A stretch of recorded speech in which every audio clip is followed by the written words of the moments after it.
Here we are, another week, another episode. We're getting into fall, the Christmas, all the holiday. Thanksgiving. A lot to be thankful for. So our guests this week are from the Heartland Community Chorus. Before we get to them, we just want to remind you to subscribe to the page. Next week, we are going to have Hillary Holsinger, who probably will enlighten us about the upcoming parade. And if you have a business, a nonprofit, or an event coming up and you want to spotlight that, feel free to contact Jeff or myself, and we'd be glad to invite you on and let you tell your story. Yeah, so love to have. We're booked out pretty far. We're into January and got a couple scheduled for February, so picking up a little momentum here. Yeah, so definitely if you're interested, get in the books as quick as you can. Joe, you want to kick us off with your wealth tip of the week? Sure. So one of the number one things that Google actually shows is that people reach out for a financial question is, how do you start investing? So for me, when we have the heart of a teacher, what we want to make sure is that you're in a place to start doing that, for one. So kind of if you want to make sure that your credit card debt is pretty minimal before you get going, that would be one of the main things I would suggest. If you are in a position to get started, I would encourage you to contact multiple advisors, because everyone runs their practice different. There are some advisors that have minimums. We actually do not. Being a part of the Ramsey program, we want to make sure that we are a resource for everyone. So we have an open door policy. The last thing is, if you're wanting to start investing, be prepared with a monthly amount that you're willing to commit to that is not going to affect your living style, your budget. So those are my words of encouragement and what you need to do to start investing. Perfect. So on to our health tip of the week, with Thanksgiving and all the holidays coming up here shortly. I know last week I talked a little bit about if it sucks, don't eat it. Another rule, or kind of something to think about with holiday seasons, that people tend to lump it all into, it's a 40-day experience instead of Thanksgiving is one day, maybe two, but then whenever the Monday hits, it's back to a normal week. So getting rid of all those leftovers and going back to your normal eating routine. And if you're able to do that, then you can actually enjoy the Thanksgiving day. You don't have to be restrictive. You can have grandma's favorite pie or whatever it is that you enjoy and not have to sweat about it. It's if you take an entire one home and you eat it every day for the week, well, you do that for Thanksgiving, and then all of a sudden the Christmas parties start. So getting rid of that stuff after your parties, or don't take it home.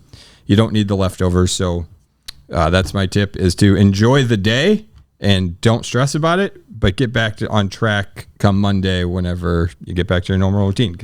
So don't make eating a season. Is correct. That don't make it a season. All right. It's just enjoy the days. And if you can knock it down to 7 to 10 holiday days or celebrating days, then you have nothing to worry about. Love it. Love it. Good. Be 40 days. Right. So let's get into our guest. So Luann, why don't you just kind of tell us, how did you get in charge, or how long have you been in charge of the Heartland Community Chorus? Heartland Community Chorus started in 2013. At the time, I had just completed teaching music for 34 years in a couple different schools. And I was teaching some voice lessons, and one of my students said, we should have a community chorus in Highland. We had one years ago, and we don't anymore, but we're looking for a director. Could you do that? And I said, well, yeah, I could do that. So there were 4 women. We sat around my dining room table and kind of figured out how to do it, had auditions in August of 2013, and we hoped somebody would show up. And we started out with about 24 singers, men and women, and now we've grown to, we have 41 singers in the chorus right now, plus myself. I'm the director, and then we have an accompanist as well. We do 3 concerts per year. We do a Christmas concert, a spring concert, and a Pops concert. We perform each of those twice, usually at our home base, which is St. Paul Catholic Church. They allow us to use the space for rehearsal and concerts, and it's a great space. Sometimes we'll travel to another town to do a concert. And then we do a few odds and ends of things on the side, like we'll be doing some holiday caroling at the Sip and Shop that's coming up at the Wicks factory and things like that. But mainly our 3 concerts per year. And it's always on a Saturday night and a Sunday afternoon. We started out with singers that were mostly 50 and older. And now that's kind of changed, and now we have people. Our youngest singer is 16. Our oldest singer is 80-something, and we have every age in between. So they're from quite a few towns in the area, mostly Highland, but we have people from St. Jacob, Troy, Trenton, Edwardsville, St. Rose. What am I leaving out, Kirk? I think. Oh, Marine. Kirk's from Marine. That's right. This is Kirk Meyer. He's our chorus administrator. He helps me with lots and lots of the nuts and bolts. So that's kind of who we are. Okay, awesome. So to become so you guys said you're always looking for new members. Mm-hmm. So how does one go about getting involved? What's the commitment that's required? Like, what are you guys looking for commitment-wise out of people who are looking to join? We have a little audition that we ask people to do just to make sure that everybody can, has a singing voice. Do you turn anyone away? Because Jeff sings like a songbird. Actually, yeah. He was wanting this to be an audition. This is actually a question for me. So not at all. Our next auditions are in January. I got a feeling I'm not going to make the cut. Do you have a enrollment form for Jeff? Well, he loves music. We have to have audience members as well. Yeah. So we love singers and non-singers as well. Yeah. So they sing a little bit for me in August, and no, we actually. I think I've over 13 years. Maybe I've turned away maybe 1 or 2 people and just said, maybe this isn't quite for you right now. But most people are fine with it. And as I say, we'll have our next auditions in January after our Christmas concert. Then how do you get the word out to anyone that might feel like they want to? Well, we have a website, heartlandcommunitychorus.org, and you can go there for audition information. We do not have chorus dues. Some choruses do that. But, we have the community's been very generous to us. When we ask for donations, they come in. We also do sell tickets. That doesn't cover everything, but the Highland community's been very generous to us. Okay, and you said St. Paul is where the practices and some of the performances are. Do you have them anywhere else in town? We're having our spring concert is going to be at Kirk's Church, which is the United Church of Christ in Lebanon. We've sung at St. Rose Church. Where else have we sung? We've sung down in Breeze. We've sung in Troy. The Square? Square feels like a perfect place. We did sing on the Square during COVID because, COVID was weird. So we were very spread out, and we sang. And actually, 2 of our really great singers that are in the chorus right now, that's how they found out about us. They just showed up at the Square and said, hey, this is cool. They'll love it. Yeah. What kind of music do you guys sing? I'll let Kirk do a little bit of talking. Would you like to take that, Kirk? Well, let's see. What with the Mass in D, it's escaping me. Dvorak. The Dvorak Mass in D. We're getting ready to do the Vivaldi Gloria for Christmas this year with 2 soloists, Christine Guthrie and Keith Waymeyer, and a chamber orchestra. And we'll have about 10 an orchestra of about 10 people. That normal? No. Maybe every other year. Okay. We'll have added instruments. Yeah. Okay, so this is more of a special, or? Yeah, this is kind of special. Okay. It's a well-known major choral work, but then also for people that aren't into classical music, we will also be doing 5 really nice arrangements of familiar Christmas carols as well, because we like to kind of always have something traditional at Christmas that people say, oh yeah, that's a really nice arrangement of Silent Night that they just sang. Yeah. So there's background music when you don't have the accompaniment, or is this a cappella? Like what?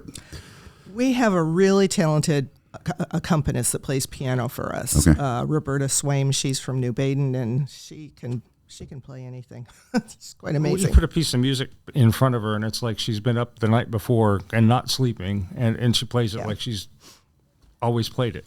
Yeah, so we're usually accompanied by piano. Sometimes we do an a cappella number, which means just the voices. Okay. Is there an age restriction? You said you got a 16-year-old. Do you have a limit? We start with 16. Okay. Mm-hmm. And go no age restriction on the other end. Okay. Jeff mentioned earlier, what's the time commitment? We have rehearsals every Monday night, 6:30 to 8:30, September through May. And also our singers do some practicing at home as well. Some maybe would practice an hour in between those 2 Mondays, and some people practice more than that, you know. Okay. So that's the time commitment, and as I say, the 3 concerts a year. And the one for Christmas you said is coming up? That is coming up. Our Christmas concert is called Journey to Bethlehem. We're selling tickets for it now. It will be on December the 14th and 15th, and we always go to that second full weekend in December so people know that's when it is. I know the Heartland Madrigal group is always the first weekend in December, so we're always the second week. Okay. Is there any way to listen to like previous concerts? Do you guys have any of those recorded? Like, so somebody like myself, like Good question. Totally out of my range, like just to get an idea of like, okay, this is what I'm going to see. Is there anything to check out? That's something that needs to go onto our website, but getting copyright and permissions to do that, to broadcast our previous concerts, because all of our concerts are recorded. The audio is.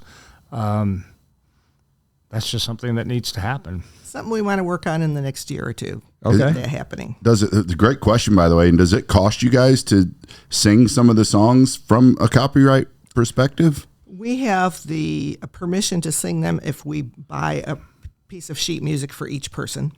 Okay. But there are other permissions that are needed if you want to put something legally on YouTube. Outside of the performance space. Okay. So Gotcha. like churches and that, when they have their live streaming and that, there are licenses to be able to live stream. Oh gosh, I didn't even think about all these. Well, some of the complications bars with in this town stuff. that used to have these, the guys that would come and do, solo stuff, they've run into the problem. Now they've got to pay a fee to even have a guy come and sit and play a guitar at their establishment. You got to think about this. Somebody wrote that music. I get and the it. company published it. Yep. And they got to be paid. I wrote something. I'm just waiting for someone to pick it up. So Okay. Send that over to me. going through a sad time in my life, and it just came out on paper. So Well, maybe next week you can perform for us, well, Joe. Jeff, we'll see if the guest. There's only shows one up. way to get it picked up is you got to perform it. Oh boy. So let's get into some of the other stuff that you want to make sure that getting tickets. How does one get a ticket for the show? Do they need to get them in advance? Can you get them at the door? How does that work? I'll let Kirk take that. We're currently selling season tickets, but then we also do single tickets. Single Do you wanna tickets. talk about that? That will go up on the website soon, and single tickets or coming to the concerts you can buy a ticket.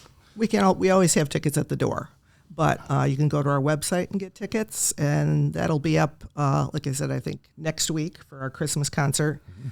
We sent out a mailing to about 550 people that are on our list that if they're interested in buying season tickets, and supporters. If someone else would like to buy a season ticket, they could just contact us and we can do that. Our concerts are $15 a piece, but if you get a season ticket, you get a free concert. So it's $30 for 3 concerts. So that's a good buy if you're thinking you might go to more than one concert. Yeah. Okay. And then So with the Christmas one coming up, you said, let's go to, like, what's the St. Patty's Day one like? St. Patty's Day party. Oh, well, that is What's not that a look concert, but that's our major fundraiser of the year, and it's a lot of fun. We've been doing this for, at least 8 years now. Well, it wasn't always called the St. Patty Party. No, but we did St. Patty's for a couple of years. Then we switched it to a different theme, and everybody's, no, we want the St. Patty's Party. So first Saturday of March, we're out at the KC Hall, and we have cash bar. Then we have appetizers for your ticket. You get like heavy appetizers. We have an Irish band that plays. They're called the Irish Airs, and they've been around for quite a while. One of our singers is in the Irish Airs. And then we usually have another, we've had Irish dancers before and different things. And that is a fundraiser for the chorus, but it's also a whole lot of St. Patrick's Day fun. Yeah, green beer, I guess. No, we've had green beer in the past. Yeah, I don't know if we're going to have that this year or not. But. I'm putting it out there. That way, the green beer turns green. That in mind, yeah. But outside of the St. Patty's Day party, you guys do have a concert, though, in March. We have a concert in March, and we're kind of excited about that because for you opera nerds out there, Christine Brewer is going to be our guest soloist, and as I said, for opera nerds, she is a world famous opera singer, but she happens to live in Lebanon, Illinois. So when she's not in London or New York or Paris singing opera, then she does a lot of community work. So she's going to be singing with our chorus. That's pretty cool. We're pretty excited about that. Well, she belongs to the UCC Church in Lebanon as well. So we had an in there. Yeah. Doesn't hurt to have connections. She's a friend of Kirk's. Well, she's a friend of the chorus too. I mean, she's been at the concerts, and probably one of the most down to earth. You can't. Usually with the soprano, you call them divas, and she's not. No.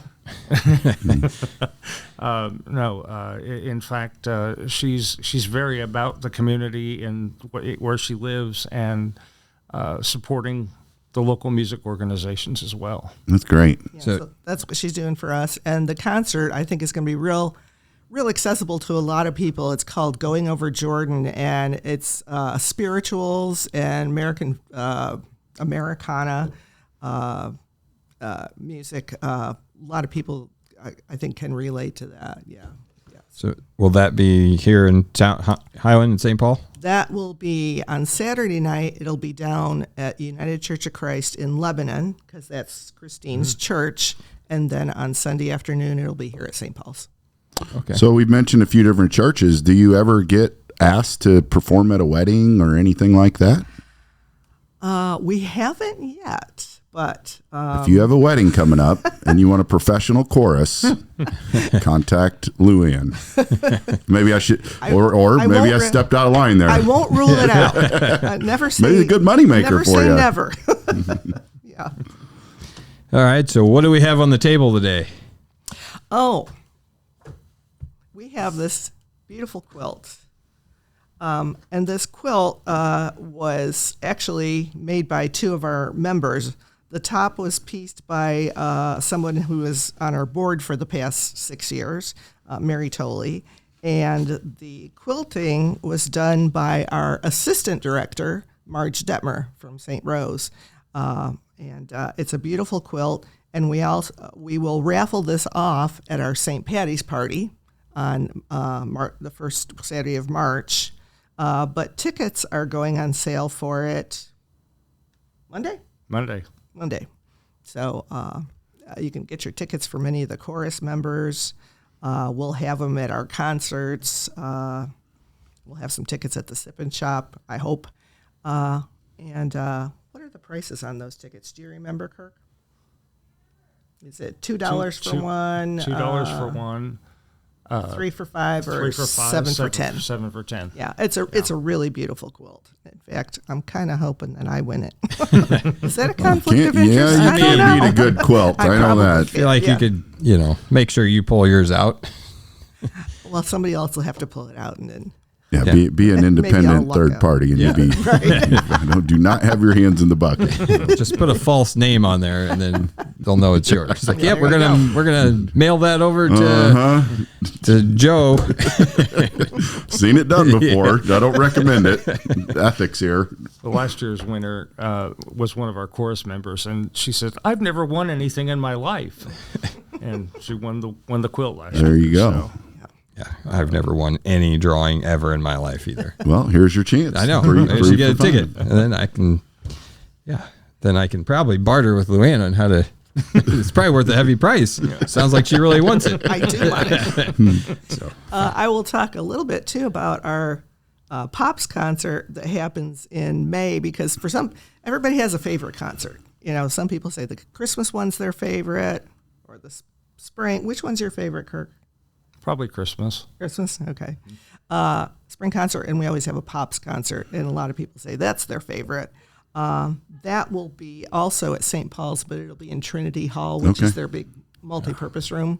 And we got a jazz combo the last couple of years to accompany us, and I think we'll just keep doing that. I think so, yeah. And last year we had to go to 2 concerts because we were busting at the seams. Yeah. The year before.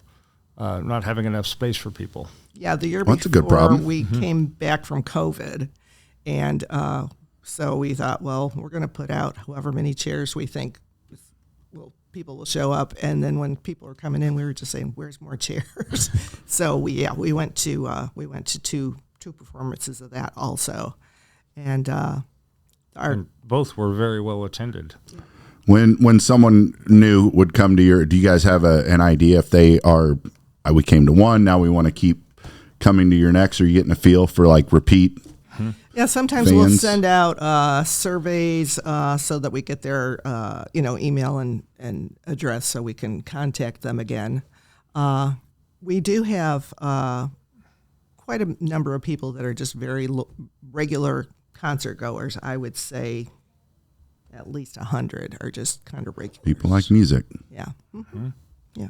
Love it. Joe, do you have any more questions? Or Luann and Kirk, do you guys have anything that we missed that you want to make sure that gets highlighted while you have the opportunity? And can you think of anything? I can't think of anything else. I think we covered everything. I would like to brag a little bit on our singers in the chorus. They are really a dedicated group. I love working with them. Some people have been in the chorus since it started, quite a number actually. Mm-hmm. I'd say about a third of our singers have been in it since the beginning, and about a third have only been in it the last 3 years. So, we do have turnover, and then we also do have those kind of members that have been with us forever, and they work really hard at their music. I make them work hard. Yeah.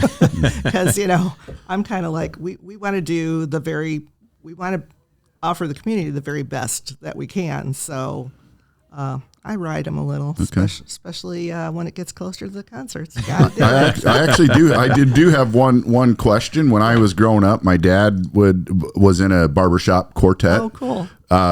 Pretty cool memory sitting there and listening to all the guys that were in there. Do you, first of all, and I know this isn't to do with you, but do you know of a barbershop quartet and more than just 4? And do you have the ability to branch out from your group to do something like that? I know there are barbershop quartets in the area. There's a really famous one in St. Louis. They're based at UMSL with Dr. Jim Henry. They're called the Ambassadors of Harmony, and they are a huge barbershop group. Award-winning. National, international award-winning. They have like 80 guys. Mm-hmm. Oh, wow. That's got to be awesome. And then they also have pulled out of that smaller groups that are, 4 guys or 8 guys. But I know there's one in the area, and I'm sorry I don't know the name of it. To have our group pull out smaller groups like a barbershop quartet, we don't really have the time. Yeah. 2 hours on a Monday every week is a big commitment. Yeah. So it'd have to be another, a rehearsal in addition to that. So Well, I don't know why it popped in my head, but I thought, you got a big group. I didn't know if people parted off and did other stuff, but yeah. Oh, there's people in our group that sing in other choruses. Don't you sing it? Couple of them sing in SIU's. There's an SIUE community chorus. Chorus. You've sung in the St. Louis Symphony, but you're not doing that right now. St. Louis Chamber Chorus. Okay, so now's the time. Are you guys ready to sample? Give everyone a. No, I'm kidding. Oh man, Have you warmed up? But we throw a surprise at everyone that comes on here. Surprise! We're gonna need a demo.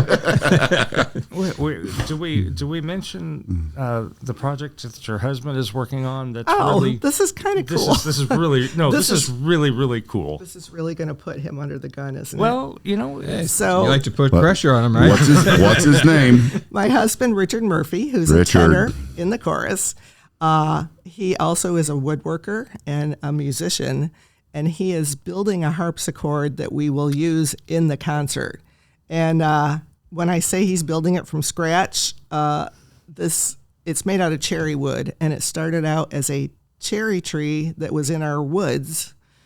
8 years ago, the wind blew it down, and he harvested the tree, cut it up into boards, aged the boards, and now he's using the lumber to make the cherry wood. That is cool. That I want to see that at the end it's for pretty sure. Cool. Awesome, All right, Richard. Clock's ticking. Yep, Richard. That's right. Highland. Sorry, Richard. He's at home You are working on notice it right now. I guess that's one way to get our spouse in gear is go on a call 'em on podcast. blast. That's right. Here we are. Well, thank you guys so much for coming and sharing about Heartland Community Chorus. Any other ways to contact? You said the website. Do you have a Facebook page? We do have a Facebook page, Heartland Community Chorus, and our website. And you'll find a couple of phone numbers on the website if you want to call me or call. There's a few other numbers on there to get tickets. HeartlandCommunityChorus.org. Mm-hmm. Yep. So contacting you to either join or come attend a concert. Great. Absolutely. Awesome. Well, Thanks thank for you your guys. time. See you in December at our concert. You better buy another roll of tickets too. So Okay. I think this is going to really expand your following. That would be exciting.